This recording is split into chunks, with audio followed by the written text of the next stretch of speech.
আসসালামু আলাইকুম, আশা করি সকলে খুব ভালো আছেন। আমি যখন এই ভিডিও শ্যুট করছি তার ঠিক কয়েক ঘন্টা পরেই বাংলাদেশ নিউজিল্যান্ড প্রথম টি-20 ম্যাচ। আচ্ছা, গতকাল থেকে আপনারা একটা নিউজ সোশ্যাল মিডিয়াতে দেখছেন। নিউজটা ঠিক এরকম যে শ্রীলঙ্কান ক্রিকেট বোর্ড একটি নতুন নিয়ম চালু করতে যাচ্ছে। এখন থেকে শ্রীলঙ্কাতে যে বোনাস দেওয়া হতো, শ্রীলঙ্কা যখন 1 থেকে 9 নম্বর দলের বিপক্ষে যে কোনো সময় যে কোনো জায়গায় খেলতে যেত, হারুক বা জিতুক সেটা সমস্যা নয়, বাট তাদের একটা ম্যাচের বোনাস ছিল, এই বোনাসটা এখন আর থাকছে না। আচ্ছা, এবং ব্যাপারটাকে এভাবে নিয়ে আসা হয়েছে যে এখন শুধু তখনই তারা বোনাস পাবে যখন শ্রীলঙ্কা র্যাঙ্কিংয়ের 1 থেকে 4 নম্বর কোনো দলকে হারাবে, তখনই তারা বোনাস পাবে। এবং এখানেই শেষ না, তারা যদি কোনো ছোট দলের বিপক্ষে শ্রীলঙ্কা ম্যাচ হারে, শ্রীলঙ্কা যদি কোনো ছোট দলের বিপক্ষে ম্যাচ হারে, তাদেরকে জরিমানা গুনতে হবে।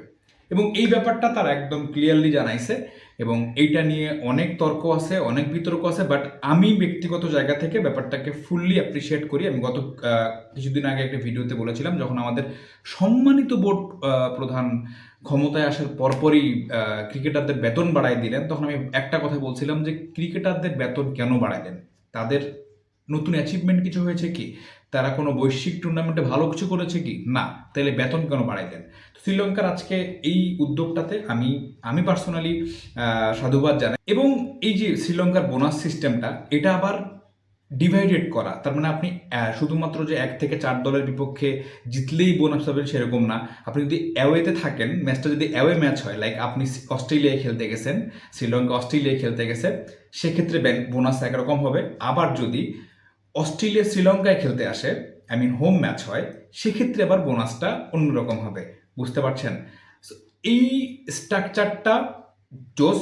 এই স্ট্রাকচারটা যে যাই বলুক, যেভাবে সমালোচনা করুক, আমার জায়গা থেকে অনেক বেশি ইম্প্যাক্টফুল। এর বাহিরে আমরা যারা আছি তাদের প্রত্যেকের বোর্ডের উচিত এই সিদ্ধান্তগুলোকে ফলো করা।